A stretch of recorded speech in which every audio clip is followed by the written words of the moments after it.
Hey guys, welcome back to my channel. I am Becky. Today I'm going to be doing my remake of Photo Op. You can see it right there in the top left hand corner of your screen. I did not go back and pull that actual layout out of my album.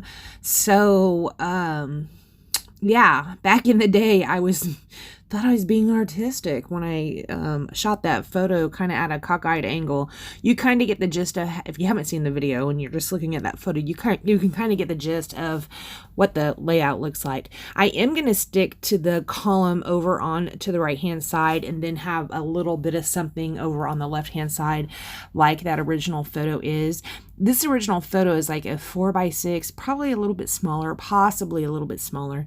And the ones I'm going to be using instead of that are more around a 3x4. Well, 3.5 by 3 actually, and there's going to be 2 of them.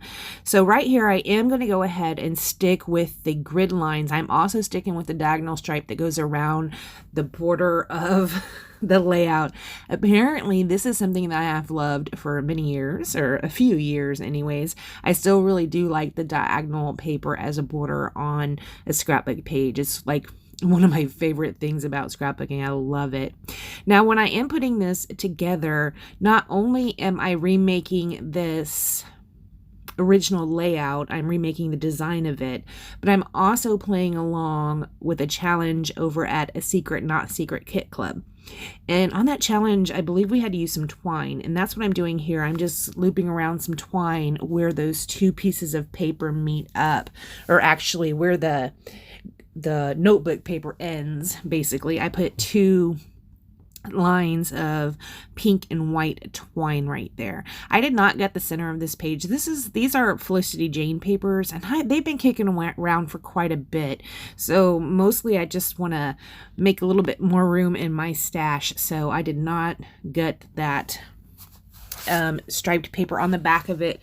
It was florals, and they're okay florals, but they weren't my favorite florals, so that didn't bother me too much to have done that. This piece of paper right here, I am going to mat very thinly my photos, but also I'm going to end up fussy cutting several of those flowers out. That's going to be kind of one of the big elements on my page. It's the column of the flowers is going to go right there up and down the right hand side of this page on top of that light blue paper right there. The flowers that are in that paper, they do have pink, white, and also a yellow flower. The yellow flower is kind of a different design of flower than the pink and the white ones. I'm not really good with flowers in that I don't know their names, so I can't tell you what kind of flowers they are, but the yellow one looks to be different from the pink and the white. I'm also going to be putting some tags on this layout. Now I wanted to get a little bit more brighter color in there because, as you can see, that diagonal stripe that goes around the edge of the page is kind of a brighter color, so I did want to pull in a little bit more bright. So I am going to be using the scallop paper right here to go ahead and cut 2 tags out. I cut a larger one out and also a smaller one out. That smaller one is going to be the base for my cluster that is going to be over on the left hand side of the page. I did move it up quite a bit from the original, but yeah, that's where it's going to go, and I am going to layer that up with several flowers. I am pulling out some wood veneer to go on here as embellishment as well. That probably, I think, was part of the challenge.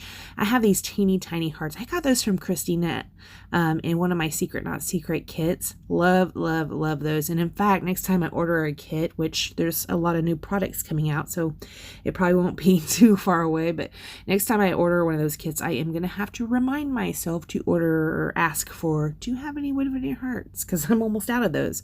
I do scatter those around the page. Now, when I do this line of florals up and down the right hand side of this page, down at the bottom I am going to be popping one up on foam tape, and then up at the top I'm going to be popping one up on foam tape.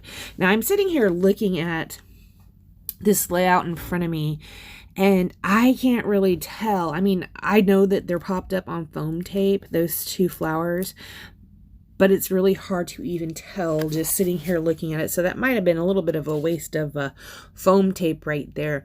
A lot of the other flowers are popped up on the edges as well, not with foam tape, but just because I only used liquid adhesive to put them down. As you saw there, I had them arranged how I wanted them, so I didn't pick them up and then put them back down. I just kind of lifted a little bit and put some liquid adhesive under there so that it wouldn't move.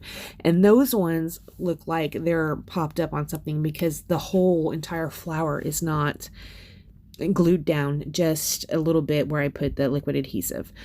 Right here, I'm going to go ahead and put some foam tape down, and instead of putting it on my photo, I'm just laying it on the background. The reason I did that is just because of that twine. I wanted to make sure I skipped the twine instead of having to measure it out on my photo. I just went ahead and put it down on the background so that the photo could go exactly where I wanted it to, even if I had placed the foam tape in the wrong spot on the back of my photo.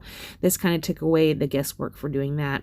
I am going to use a tag right there as well, and I did want the tag up on foam tape too, just to cause a little bit of shadowing underneath it, so it's like it's mounted underneath the photo and popped up with the photo. I did cut that in half, and I will have a little bit, just a little sliver sticking out over on the left hand side, and then I'll have the actual tag part of it sticking out over on the right hand side.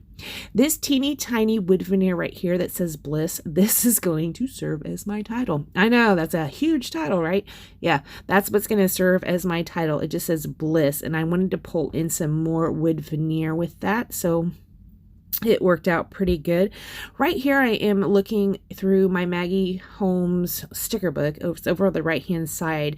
You can't really see the whole book, but right here I am pulling out some gold hearts, and I also end up pulling out a word. It's a word arrow, and it says wonderful on it. I'm going to pop that up on foam tape and stick it down right there underneath that Bliss title. I don't think I end up pulling anything else out of this sticker book. I do love this sticker book a lot, but yeah, I don't use it as much as I should. On this page, I just used that wonderful title and also those gold hearts, and that's pretty much it. I am going to end up pulling out my watercolors. These are the Karatake watercolors, and I am using the gold. Now, the gold in these Karatake watercolors, they aren't like a gold like the Heidi Swap gold. It's more of a dark, deep gold, but again, I was also doing a challenge over at a Secret Not Secret Kit Club, and you had to use watercolors, so there you go. I used them for splatters. I do take the same twine that I ran up and down on the page and just tied 2 little bows. I am going to set those bows onto each of those tag reinforcer holes right there. It's where it kind of looks like it's threaded through there, only it is not.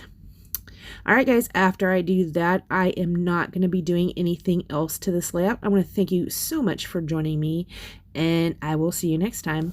Bye, guys.